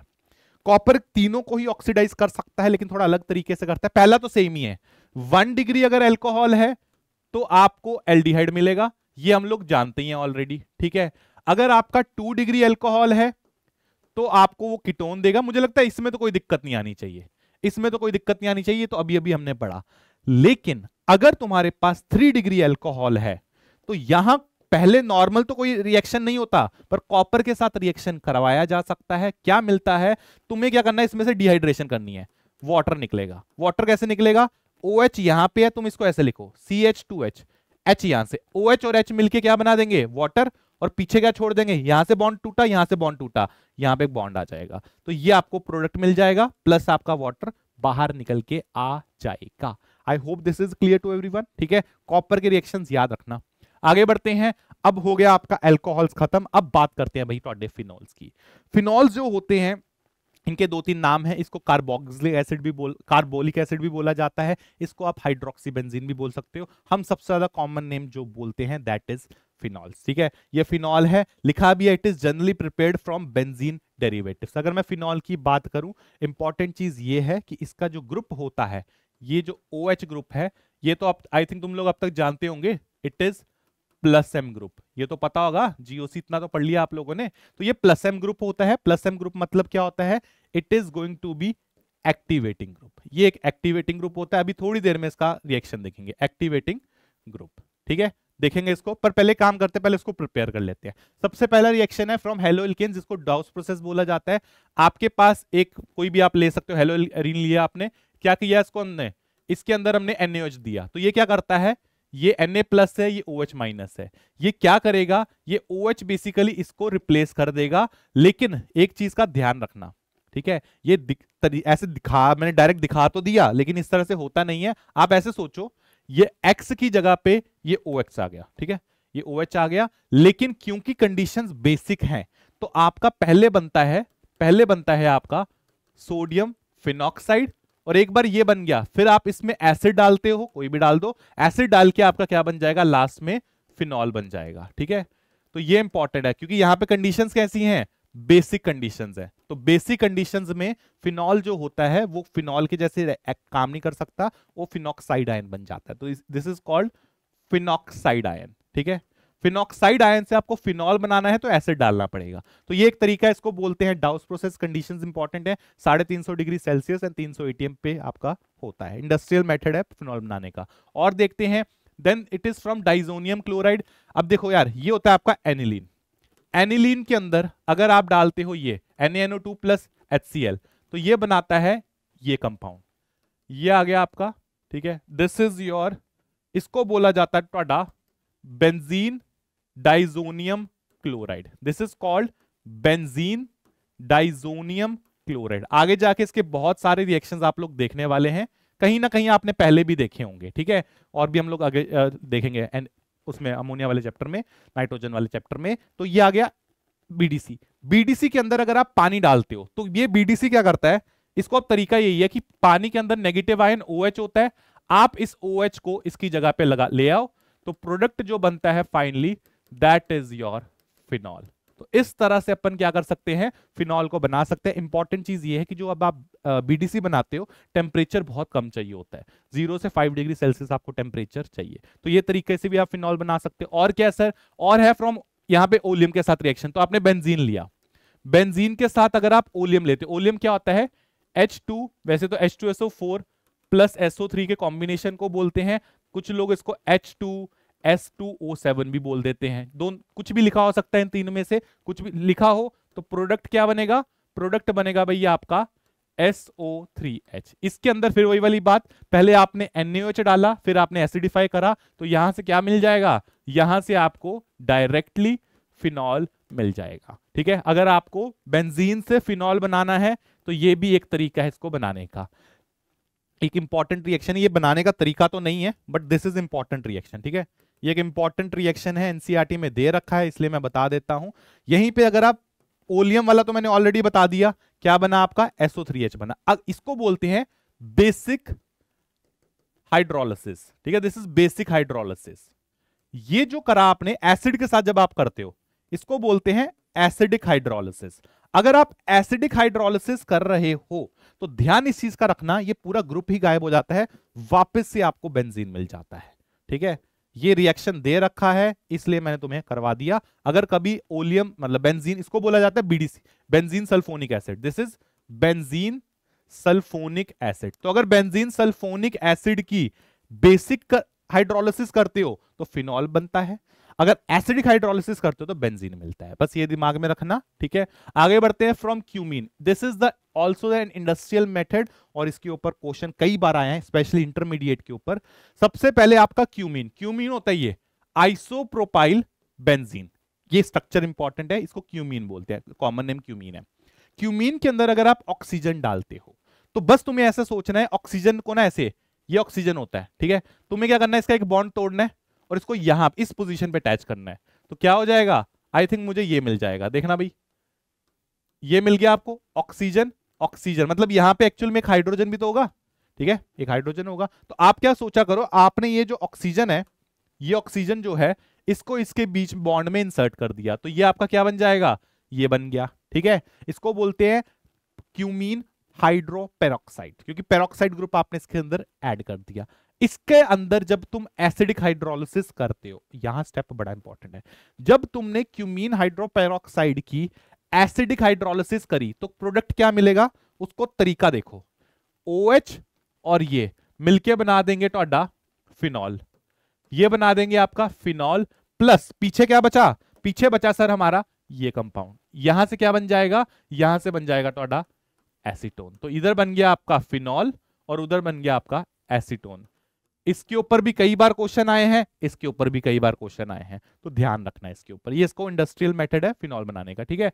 अब बात करते हैं रिएक्शंस की, तो रिएक्शन फिनॉल के जो OH वाले रिएक्शंस हैं, जो अल्कोहल्स दिखा रहा है, वो सारी reaction phenol as it is दिखाएगा। कौन से देखे थे हमने, जैसे मेटल्स के साथ देखे थे हमने, स्टेरिफिकेशन देखा था, तो जैसे इसका करें तो सेम कर दो फिर। हमने याद है मेटल्स में क्या करा था सर, यहां पे H हटा के Na लगाना है, H हटा के Na लगा दिया, प्लस हाइड्रोजन गैस मैंने लिबरेट कर दी, ठीक है। एस्टेरिफिकेशन में क्या था सर, वही है कि इस OH से और यहां से H मिलके वाटर निकल गया और पीछे जो भी बच जाता है, ठीक है। पीछे आपका ये था, इधर आ गया आपका CO C double bond O CH3, ठीक है। तो इसको हम लोग क्या कर दिया, एस्टर बना दिया, तो इस तरह से आप एस्टर भी बना सकते हो। I hope this is clear to everyone, ठीक है। चलो फिर आगे बढ़ते हैं। अब अलग reactions, these are different reactions, common reactions तो मैंने ऑलरेडी बताई दी है। अब मैं क्या करता हूं, डिफरेंट रिएक्शंस बताता हूं जो फिनॉल अलग से दिखाता है, और हर एक रिएक्शन इंपॉर्टेंट है, हर एक रिएक्शन। तो ध्यान से देखो, सबसे पहले बात करते हैं एसिडिक स्ट्रेंथ की। देखो यार, phenols are more strong acids, stronger acids than your alcohols. कैसे पता लगा, अगर मैं कोई अल्कोहल लेता हूं और पानी के साथ उसको यहाँ पे सोडियम हाइड्रोक्साइड के साथ रिएक्शन करवाया, सोडियम हाइड्रोक्साइड के साथ रिएक्शन करवाता हूं पानी का, तो रिएक्शन ही नहीं हो पाता, अल्कोहल का, सॉरी, रिएक्शन ही नहीं होता, नो रिएक्शन। वेयर एज अगर आप फिनॉल का रिएक्शन करवाओगे तो ऑलरेडी हम लोग जानते हैं क्या होएगा, ये जो OH है ये इस हाइड्रोजन पे अटैक करेगा, आपको ये आयन मिल जाएगा, फिनॉक्साइड आयन मिल जाएगा, विच बेसिकली मींस कि आपके पास जो फिनॉल है वो तो NaOH के साथ रिएक्शन करता है लेकिन अल्कोहल रिएक्शन नहीं करता। और उसका सिंपल सा रीजन है कि जो फिनॉक्साइड आयन होता है, आई थिंक इतना तुम लोगों ने GOC पढ़ी है, दिस इज रेजोनेंस स्टेबलाइज, ये तो समझ आ रहा होगा ना, ये क्या है सर, ये हमारा रेजोनेंस स्टेबलाइज होता है। तो रेजोनेंस की वजह से ये बंदा स्टेबल है, और जब भी कॉन्जुगेट बेस स्टेबल होता है तो एसिड स्ट्रांग होता है। तो phenol is a stronger acid than your alcohol, ये बहुत स्ट्रॉन्ग एसिड होता है। इनफैक्ट मैंने पूरा रिएक्टिविटी ऑर्डर लिखा है, सबसे ज्यादा स्ट्रॉन्ग आपका फिनॉल रहेगा, फिर आपका मिथानॉल, फिर आपका अदर अल्कोहल, वो तो हमने ऑलरेडी कर ही रखा है, ठीक है। तो फिनॉल बहुत स्ट्रॉन्ग अल्कोहल होता है, एसिड, ठीक है, हर एक अल्कोहल से स्ट्रॉन्ग एसिड फिनॉल होगा। तो ये हमने लिखा, और ये लिखा भी है, phenol can react with aqueous NaOH but alcohols can not react, ठीक है। आगे बढ़ते हैं, नेक्स्ट इज एसिडिक स्ट्रेंथ के क्वेश्चंस कैसे आएंगे, सेम है जैसे आपने अल्कोहल्स में करे, प्लस M और प्लस आई एसिडिक स्ट्रेंथ कम करते हैं, माइनस M और माइनस आई एसिडिक स्ट्रेंथ बढ़ाते हैं, एंड ऑब्वियसली बात है स्टेबिलिटी ऑफ कॉन्जुगेट बेस, जितना कॉन्जुगेट बेस ज्यादा होएगा, स्टेबिलिटी ऑफ कॉन्जुगेट बेस, जितना कॉन्जुगेट बेस ज्यादा स्टेबल होएगा उतना एसिडिक स्ट्रेंथ तो डी ज्यादा होगी। ठीक है, चलो जैसे क्वेश्चन करते हैं ये है। अब ये क्वेश्चंस में क्या है, ये आपके जीओसी वाले इफेक्ट्स लगेंगे यहाँ पे, अगर जीओसी नहीं पढ़ा तो रिवाइज कर लो पहले। यहाँ पे तो आई थिंक कॉमन है। ये कैसा ग्रुप होता है सर, ये आपका प्लस आई ग्रुप है। ठीक है, ये तो प्लस आई से बर्बादी करेगा। ये कैसा ग्रुप है सर, ये हमारा माइनस एम ग्रुप है, और यहाँ पे तो दो दो माइनस एम लगा दिए, ये भी माइनस एम लगा रहा है, ये भी माइनस एम लगा रहा है। तो मुझे लगता है यहाँ सबसे ज्यादा तगड़ा ये होएगा, क्योंकि इसमें क्या लग रहे हैं, दो माइनस एम, तो यहाँ पे दो माइनस एम लग रहे हैं। ठीक है, यहां पे एक माइनस एम लग रहा है, यहां पे एक प्लस आई लग रहा है, ये प्लस आई वाला है। ठीक है, और यहां पे तो ऐसे कुछ नहीं है, यहाँ पे हाइड्रोजन है, तो यहां पे हम लोग बोलते हैं नो इफेक्ट। अब देखो सबसे जबरदस्त कौन होएगा, जितना माइनस एम ज्यादा उतना स्ट्रॉन्ग एसिड, तो मुझे लग रहा है डी सबसे स्ट्रॉन्ग एसिड होगा, फिर मुझे लगता है सी होगा, फिर मुझे लगता है ये तो बर्बाद हो रहा है, ये अनस्टेबल है। ठीक है, दिस इज अनस्टेबल, ये तो अनस्टेबल कर रहा है ना इसको, तो ये तो नहीं, फिर हम लोग नॉर्मल वाला ले लेते हैं, ए ले लेते हैं, और फिर हम लोग बी ले लेते हैं। तो इस तरह से हम लोग फिनॉल्स की एसिडिक स्ट्रेंथ को चेक कर सकते हैं। आगे बढ़ते हैं, next is electrophilic aromatic substitution. Already मैं एक बार बता चुका हूं, ये फिनॉल क्या होता है, फिनॉल आपका प्लस एम, ये OH जो होता है प्लस एम ग्रुप होता है, और प्लस एम ग्रुप क्या करता है, इट इज एक्टिवेटिंग ग्रुप। और एक्टिवेटिंग ग्रुप का मतलब क्या होता है, अगर आप लोगों ने हाइड्रोकार्बन्स पढ़ा है तो एक्टिवेटिंग ग्रुप जो होते हैं वो क्या होते हैं, वो होते हैं ortho para directors, which basically means कि अगर इसके अंदर मुझे इलेक्ट्रोफिलिक सब्स्टिट्यूशन करनी है, मान लो कोई एक इलेक्ट्रोफाइल लेके आया हूं, तो ये होती है ऑर्थो पोजीशन, ये होती है मेटा पोजीशन, ये होती है पैरा पोजीशन। तो आपका जो प्रोडक्ट आएगा वो या तो ऑर्थो पे आएगा या आपका पैरा पे आएगा। तो प्रोडक्ट जो हमारे को दिखेंगे वो कुछ ऐसे दिखेंगे, या तो इधर आएगा ऑर्थो पे, या फिर आपका प्रोडक्ट पैरा पे आएगा। क्यों होता है, क्योंकि ये आपके ऑर्थो पैरा डायरेक्टर्स होते हैं। Activating groups are ortho para directors. ठीक है, आगे बढ़ते हैं, तो लिखा भी है phenol is ortho para director due to its positive plus M effect. ठीक है, अब बात करते हैं इसके रिएक्शंस की। दो रिएक्शंस हमें पढ़ने हैं इलेक्ट्रोफिलिक में। एक आता है नाइट्रोजन, ES मतलब इलेक्ट्रोफिलिक एरोमेटिक सब्स्टिट्यूशन, हाइड्रोकार्बन्स में करा है। एक होता है नाइट्रेशन, एक होता है हमारा हेलोजिनेशन। नाइट्रेशन में अगर आप डाइल्यूट एसिड लेते हो तो मैंने इससे जो न्यूक्लियोफाइल मिलता है आपको, इलेक्ट्रोफाइल मिलता है सॉरी, वो है NO2+। तो आपको क्या करना है, आपको एक बार NO2 यहां लगा दिया आपने, और एक प्रोडक्ट आपका यहां आ जाएगा। ठीक है, दिस इज NO2। ध्यान रखना है, इसको बोलते हैं ऑर्थो नाइट्रोफिनॉल, और ये आपका हो गया पैरा पोजीशन पे, तो इसको बोलेंगे पैरा नाइट्रोफिनॉल। इंपॉर्टेंट ये है कि जो ऑर्थो नाइट्रोफिनॉल आपका आ रहा है, इसके अंदर होती है इंट्रामोलिकुलर हाइड्रोजन बॉन्डिंग। तो ये क्या शो करता है, ये शो करता है इंट्रामोलिकुलर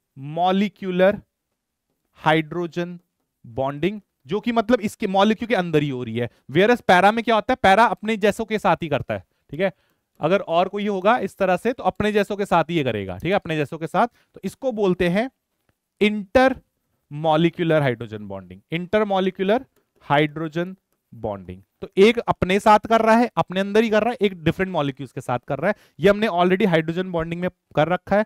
जो इंटरमॉलिक्यूलर हाइड्रोजन बॉन्डिंग होती है, इसमें क्या होता है, लेस बॉइलिंग पॉइंट होता है, इस और इंटर की वजह से बॉइलिंग पॉइंट बढ़ जाता है, तो इसमें क्या होगा, मोर बॉइलिंग पॉइंट होगा। तो ये आपको दिमाग में रखना है। इसी वजह से इसको कई बार हम लोग बोलते हैं दिस इज स्टीम वोलाटाइल, एक नाम यूज किया जाता है, दिस इज स्टीम वोलाटाइल। अच्छा, एक चीज और, ये पानी में भी कम सॉल्युबल होगा, तो एक और चीज लिख देते हैं, लेस सॉल्युबल इन वाटर, और ये जो होता है this is more soluble in water, more soluble in water, again due to intermolecular hydrogen bonding. तो ये क्वेश्चंस आते हैं, तो मैंने करा दिए सारे, सब चीज यहां पे मैंने वैसे अच्छे से लिख दी है। ठीक है, आगे आते हैं नाइट्रेशन। अगर आपका कॉन्सेंट्रेटेड एसिड होगा, पहले कौन सा लिया आपने, पहले डाइल्यूट लिया। डाइल्यूट लेते हो तो एक एक पे आता है, कॉन्सेंट्रेटेड लोगे ना तो हर एक पोजीशन पे आ जाएगा।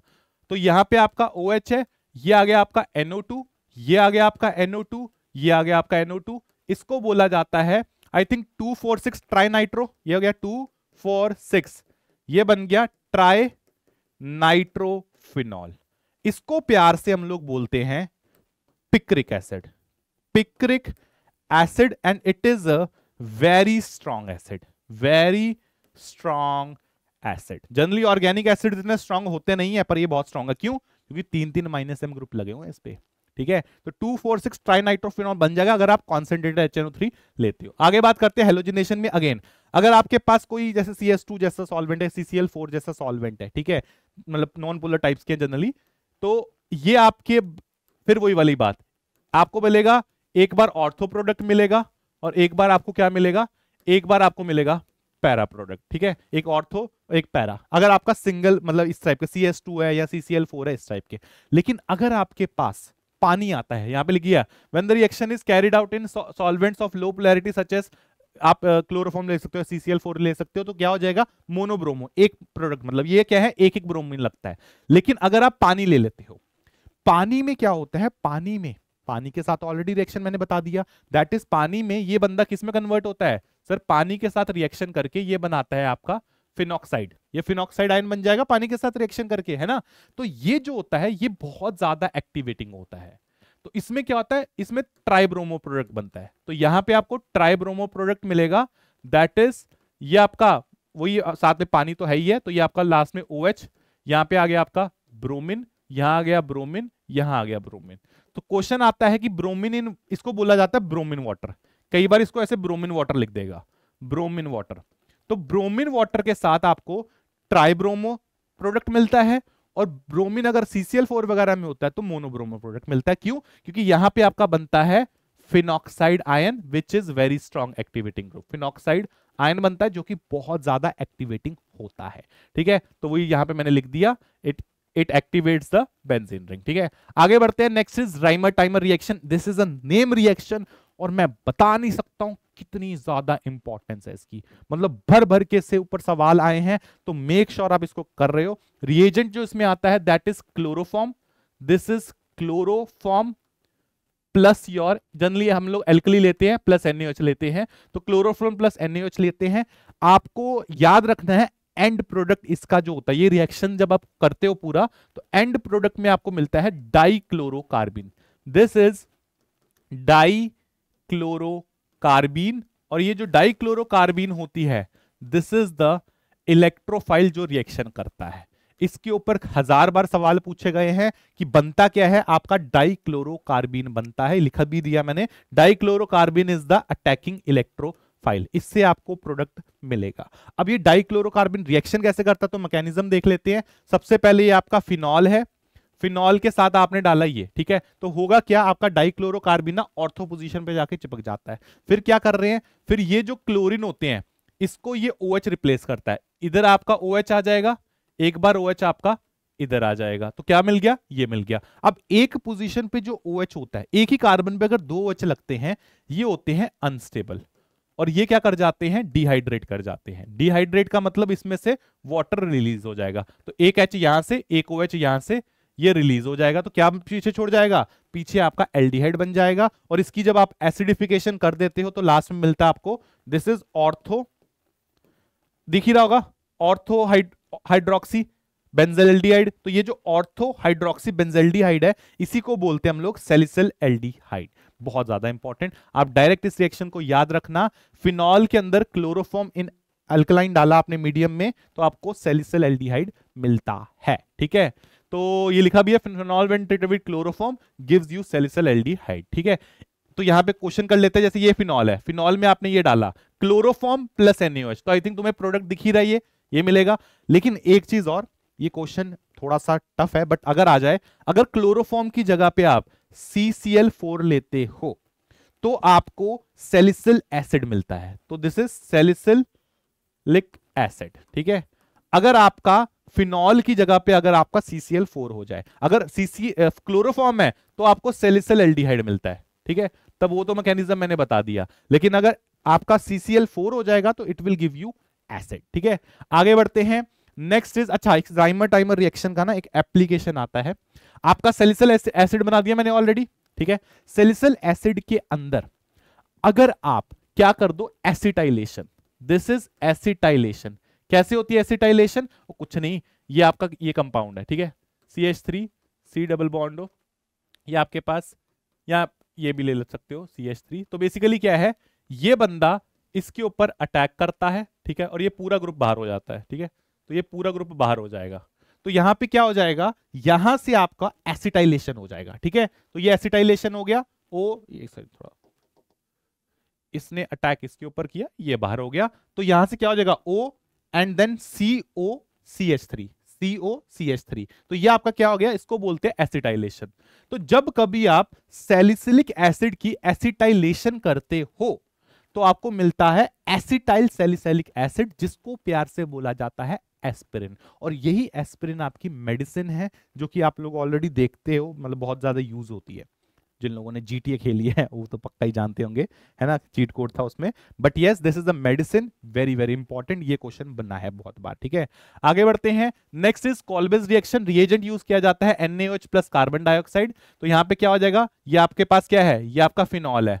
फिनॉल के अंदर अगर आप NaOH देते हो तो तुम्हें अब तक तो समझ आ ही गया होगा, एसिड बेस रिएक्शन होगा तो फिनॉक्साइड आयन बनता है। फिनॉक्साइड आयन के साथ जब तुम कार्बन डाइऑक्साइड देते हो तो कार्बन डाइऑक्साइड कुछ नहीं है, ये आपका अटैक होगा। मतलब ये अटैक एक्चुअली इस पोजीशन से होता है, ये इसके ऊपर अटैक करता है तो CO माइनस बनता है। तुम्हें डायरेक्ट लास्ट रिजल्ट याद रखना, इसकी जब तुम एसिडिफिकेशन करते हो तो आपको सैलिसिलिक एसिड मिलता है, this is at ortho position.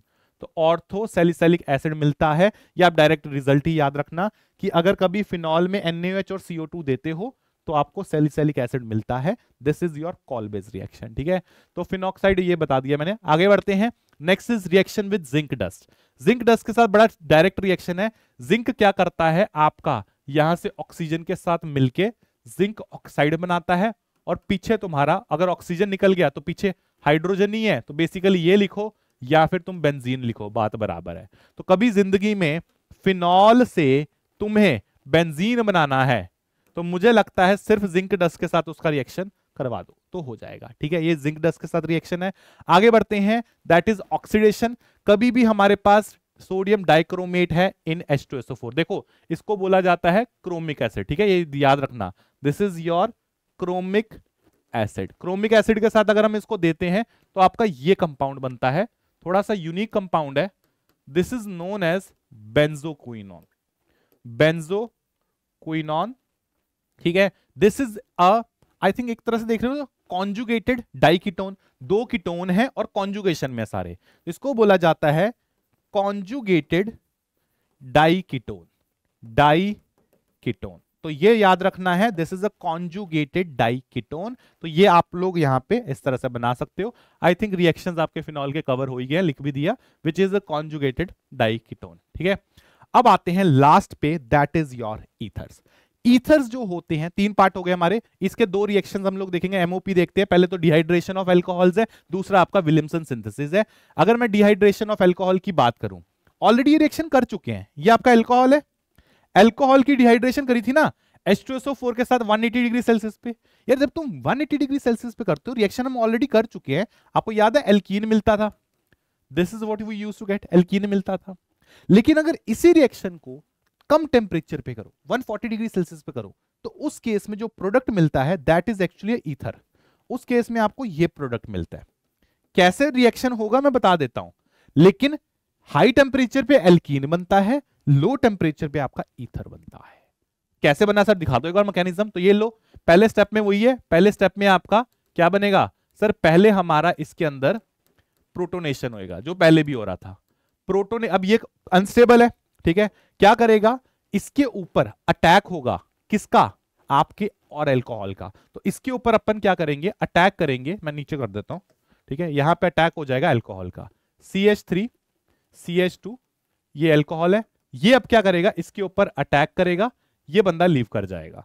तो ये मिलेगा आपको CH3 CH2 O CH2 CH3, और इस ऑक्सीजन के साथ एक हाइड्रोजन है तो इस पे पॉजिटिव चार्ज होगा, प्लस आपका वाटर लीव कर गया। अब लास्ट में क्या होगा, क्योंकि ऑक्सीजन अनस्टेबल है तो ये क्या करेगा, इसको हाइड्रोजन लीव कर जाएगा, तो प्रोडक्ट फाइनली आपका ये आ जाएगा CH3 CH2O CH2 CH3। तो दिस इज द ईथर। ये कब होता है, जब टेम्परेचर आप 140 डिग्री सेल्सियस लेते हो। तो ये मैकेनिज्म थोड़ा सा बदल जाता है, ठीक है। तो इस तरह से आप इसको बना सकते हो। तो लिखा भी है alcohols undergo dehydration in the presence of this at 140 to give ethers, formation of ether is SN2 reaction. तो ये SN2 रिएक्शन है, तो ये जो अटैक होता है दिस इज SN2।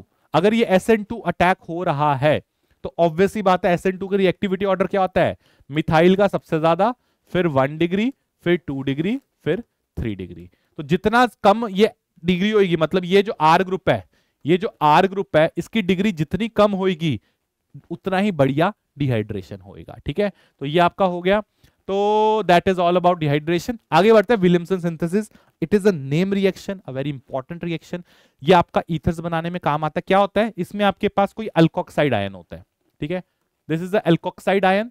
ये क्या करेगा, ये अल्काइल हैलाइड के ऊपर अटैक करेगा। कैसा अटैक होगा, this will be SN2 attack. ये इसके ऊपर अटैक करेगा, ठीक है, और ये आपका बाहर निकल जाएगा। तो प्रोडक्ट जो मिलेगा आपको R'OR प्लस आपका यहां से Na और X मिलके NaX बना देंगे। That is not important. Point is कि आपको यहां से ईथर मिल जाएगा।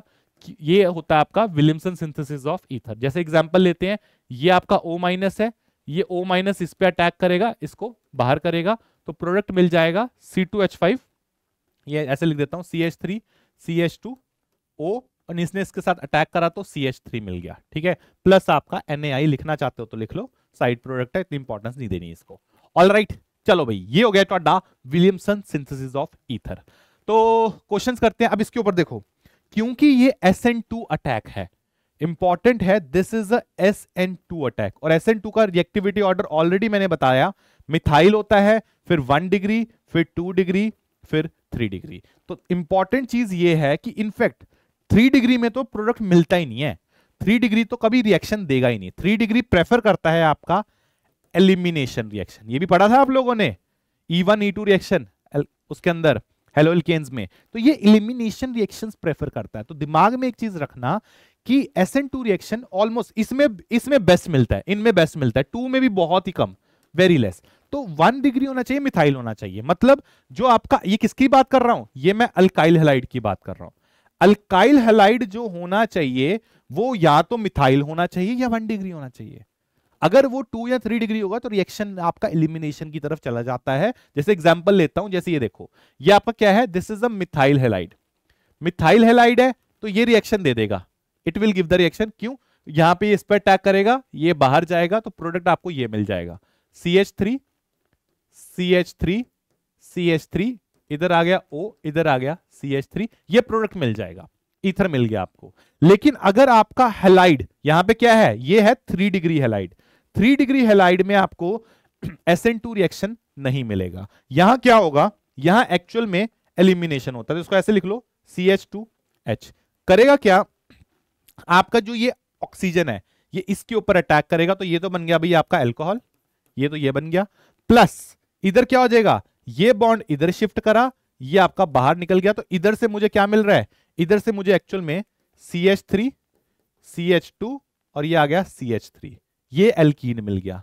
तो यहां पे तो एलिमिनेशन हो गया, यहां पे एक्चुअल में एलिमिनेशन हो रहा है। तो अगर आपने अल्काइल हैलाइड ज्यादा डिग्री का ले लिया तो विलियमसन सिंथेसिस ऑफ ईथर नहीं होगा। यहां पे आपका डिग्री कम है तो आपका SN2 रिएक्शन हो जाता है। तो ये एक इंपॉर्टेंट चीज है जो याद रखनी है विलियमसन सिंथेसिस ऑफ ईथर के अंदर, ठीक है। आगे ये लिख भी दिया, alkyl halide react with sodium to form ether via SN2 attack. Alkyl halide has to be primary because with other alkyl halides alkenes are produced via elimination। तो आपका जो अल्काइल हैलाइड होना चाहिए या तो मिथाइल होना चाहिए या वो 1 डिग्री होना चाहिए, 2 और 3 में वो एलिमिनेशन कर देता है, ठीक है। चलो फिर ये हो गया आपके उसके प्रेपरेशंस। अब बात करते हैं केमिकल रिएक्शंस की। 2 तरह के केमिकल रिएक्शंस हम लोग इसके अंदर ईथर्स के अंदर देखेंगे, एक होंगे रेडिकल, एक होंगे आयनिक। पहले रेडिकल की बात कर लेते हैं। अगर आप क्लोरीन देते हो डार्क कंडीशन में तो इसके जो अल्फा हाइड्रोजन होते हैं ना, ये बहुत रिएक्टिव होते हैं। तो ये अल्फा हाइड्रोजन की जगह पे आपके क्लोरीन इंट्रोड्यूस हो जाता है। तो यहां क्लोरीन लग जाएगा, यहां क्लोरीन, यहां क्लोरीन, यहां क्लोरीन। अगर आप क्या करते हो, डार्क रखते हो, अगर आपने वहीं पे उसको लाइट में करा या हीट में कर दिया तो सारे के सारे हाइड्रोजन रिप्लेस हो जाएंगे। जितने भी हाइड्रोजन दिख रहे हैं सारे रिप्लेस हो जाएंगे क्लोरीन से। तो ये आ गया क्लोरीन क्लोरीन क्लोरीन, इधर भी क्लोरीन क्लोरीन, इधर भी क्लोरीन क्लोरीन, और इधर भी क्लोरीन क्लोरीन और क्लोरीन। ठीक है, सारे हाइड्रोजन रिप्लेस कर देने आपको क्लोरीन से, अगर लाइट हो या हीट हो। ठीक है, ये हो गया रेडिकल रिएक्शंस। बात करते हैं, इसके अंदर लिख भी दिया है, सारे प्रोडक्ट पढ़ लेना। अगला है आयनिक रिएक्शंस। एसिडिक दो तरह के देखेंगे, एक होगा एसिड कैटेलाइज क्लीवेज, एक होगा वो बेसिकली आपकी पानी के साथ रिएक्शन है, दिस इज विद वाटर। ठीक है, एसिड कैटेलाइज क्लीवेज में पानी के साथ रिएक्शन होगा। एक अपन HX के साथ देखेंगे, ये बहुत ज्यादा इंपॉर्टेंट है, यहां से पक्का शॉर्ट क्वेश्चन आता है एग्जाम में, तभी मैं आपको PYQs भी दिखा दूंगा। तो करते हैं, सबसे पहले बात करते हैं एसिड कैटेलाइज क्लीवेज की। तो अगर कभी आपको पानी दे रखा है और साथ में ईथर दे रखा है, कुछ नहीं सोचना, दोनों साइड पे पानी ऐड कर देना। ठीक है, आप ऐसा सोचा करो कि आप इसको ना इस तरह से कोई भी साइड में तोड़ो, इधर H जोड़ दो, इधर OH जोड़ दो, बस ऐसे सोच लिया करो, पानी ही तो जोड़ना है।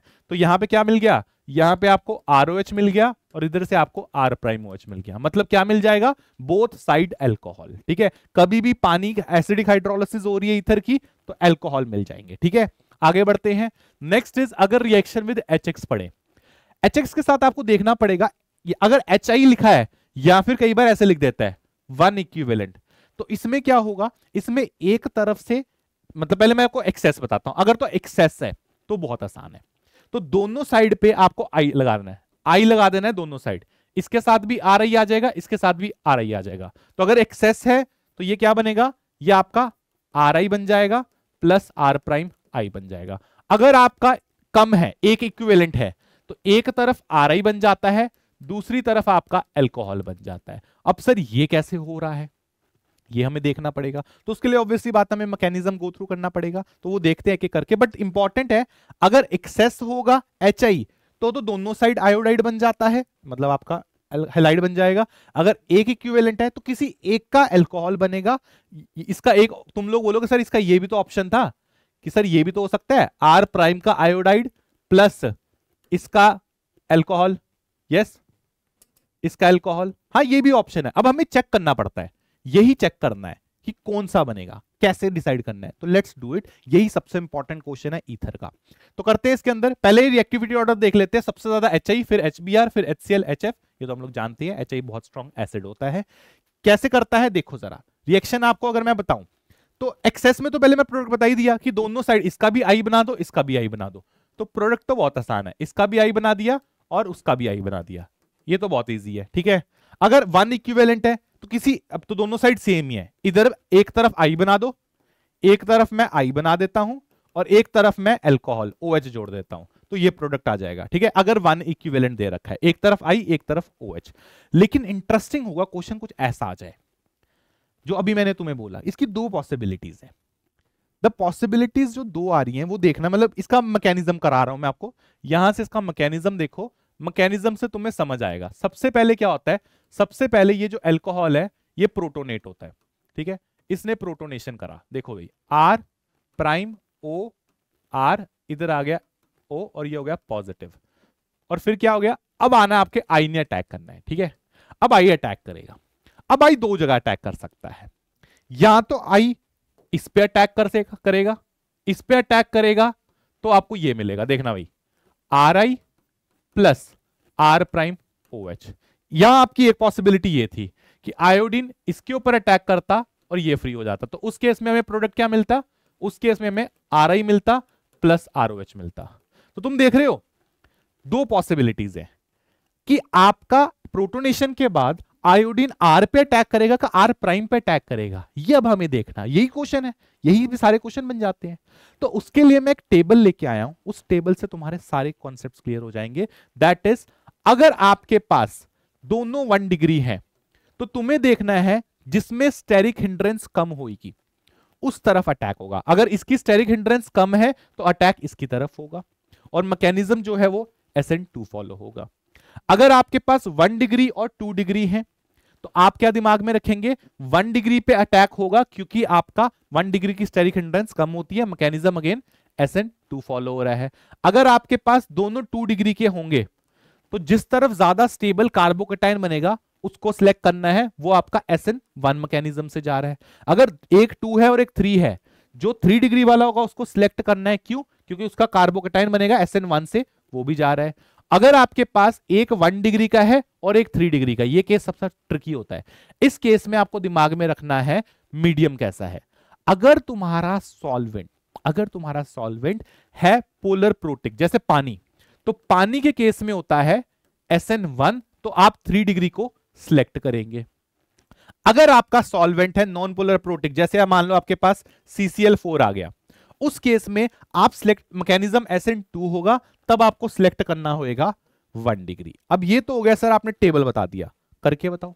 करके बताते, इस टेबल को यूज करना सिखाता हूं। जैसे मान लो ये क्वेश्चन है, आपके पास HI एक इक्विवेलेंट दिया, प्रोडक्ट पूछ रहा है। आई थिंक मुझे इतना समझ आ रहा है कि ये क्या है, ये मेरा मिथाइल है, ठीक है, और ये मेरा 1 डिग्री है। और अब देखो मिथाइल 1 डिग्री में मैकेनिज्म कौन सा होगा, SN2 होगा, हाँ या ना, SN2 मैकेनिज्म होगा। और SN2 मैकेनिज्म जो होता है वो लेस हिंड्रेंस देखता है। तो अब क्या होगा, ये बंदा अटैक करे, इस पे अटैक होगा, इस पे अटैक नहीं होगा, तो आयोडीन जो होगा वो इसके साथ आएगा, आयोडीन अटैक करेगा इसके ऊपर और इसको फ्री कर देगा। तो विच बेसिकली मींस कि प्रोडक्ट मेरा बनेगा CH3I प्लस ये मेरा पूरा अल्कोहल बना देगा, इससे मुझे अल्कोहल मिल जाएगा। ठीक है, तो इस तरह से आप 1 इक्विवेलेंट वाला क्वेश्चन कर सकते हो। ठीक है, और करते हैं, जैसे ये क्वेश्चन है, इसमें क्या है, इधर मेरे पास 3 डिग्री है, इधर मेरे पास 1 डिग्री, मिथाइल है बेसिकली, दैट इज 1 डिग्री या मिथाइल दोनों बोल सकते हो, मिथाइल या 1 डिग्री। इधर क्या कहता है, HI लिया आपने dry ether, HI in dry ether, कैसे सॉल्वेंट है ये ड्राई ईथर, जो यही वाला सॉल्वेंट हुआ, ये देखो ये यहां पे ड्राई ईथर भी आ जाएगा आपका, ड्राई ईथर वाला सॉल्वेंट। तो यहां पे मैकेनिज्म SN2 करना है, SN2 मैकेनिज्म करना पड़ेगा मुझे, तो SN2 करना है, तो मतलब अटैक किसके ऊपर होगा, आयोडीन इसके ऊपर अटैक करेगा और इसका अल्कोहल बना देगा। तो इस तरफ से अल्कोहल बन जाएगा, दूसरी तरफ से क्या बन जाएगा, दूसरी तरफ में मेरा आयोडीन आ जाएगा। तो ये आप इस तरह से निकाल सकते हो। चलो आगे बढ़ते हैं, जैसे ये क्वेश्चन है, अब इसका ध्यान रखना कभी ऐसा आ जाए, और ये बहुत बार आता है। ठीक है, अगर ऐसा कुछ है तो इसमें ना एक चीज ध्यान रखना, जो ये होते हैं आपके बेंजीन, इसके साथ होती है रेजोनेंस, तो यहां पे आता है डबल बॉन्ड कैरेक्टर। तो बेंजीन के साथ अगर कभी भी ऑक्सीजन लगा हुआ है तो वो कभी ब्रेक नहीं होगा, ये कभी ब्रेक नहीं होगा। तो ब्रेक का फिर एक ही ऑप्शन है, यही ब्रेक हो सकता है। तो आयोडीन जो अटैक करेगा वो इसके ऊपर करेगा, इसके ऊपर नहीं करेगा। तो जहां आयोडीन अटैक करता है वहां क्या बन जाता है, वहां आपका आयोडाइड बन जाता है, दूसरी तरफ से आपका फिनॉल बन जाता है। ठीक है, इधर फिनॉल बन जाएगा। ठीक है, ध्यान रखना जब भी कभी ऐसा हो, जैसे एनिसोल में क्वेश्चन आता है, ये मेरा एनिसोल है, ठीक है, दिस इज एनिसोल। तो एनिसोल में अगर आपको अटैक करना चाहिए कि क्या होएगा, तो आप बोलोगे इधर आप यहां से आपका आयोडीन आएगा, ठीक है, और दूसरी तरफ से आपका फिनॉल आएगा। तो ये इंपॉर्टेंट है, एनिलीन एनिसोल जो होता है उससे आपको फिनॉल मिलता है, रिमेंबर दिस।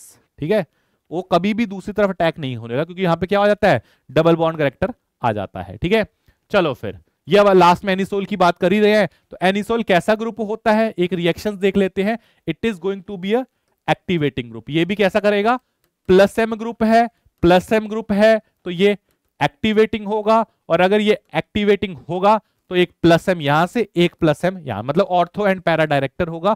एग्जांपल्स कर लेते हैं फिर इसको खत्म करते हैं। जैसे अगर आपके पास ब्रोमीन है तो ब्रोमिनेशन कहां होगी, एक बार ऑर्थो पे, एक बार पैरा पे, इसको हेलोजिनेशन बोल दिया। जैसे अगर अल्काइलेशन करनी है, अल्काइलेशन में क्या करते हो आप लोग, यहां से जो भी यहां पे होता है इसका आपको अल्काइल बनाना, इसका इलेक्ट्रोफाइल बनता है, तो CH3 कहां आएगा, ऑर्थो पे आएगा और पैरा पे आएगा। हर जगह एक चीज याद रखना, पैरा प्रोडक्ट इज मेजर, हर जगह पैरा प्रोडक्ट मेजर होता है ड्यू टू स्टेरिक हिंड्रेंस। ठीक है, आगे बात करते हैं एसिलकाइलेशन। इसमें क्या हो जाएगा, इसमें आपका ये वाला इलेक्ट्रोफाइल बनता है, एक बार ऑर्थो पे आ जाएगा, एक बार पैरा पे आ जाएगा। ठीक है, इसको FC अल्काइलेशन बोल दिया, असाइलेशन बोल दिया। ये अल्काइलेशन था, वो हेलोजिनेशन था। और ऐसे ही नाइट्रेशन कर लेते हैं। नाइट्रेशन में क्या बनता है, नाइट्रेशन में आपका NO2+ बनता है, एक बार ऑर्थो पे, एक बार ਤੁਹਾਡਾ पैरा पे। तो I hope this is clear to everyone. तो ये आपके एनिसोल के रिएक्शंस हो गए, that is all about this.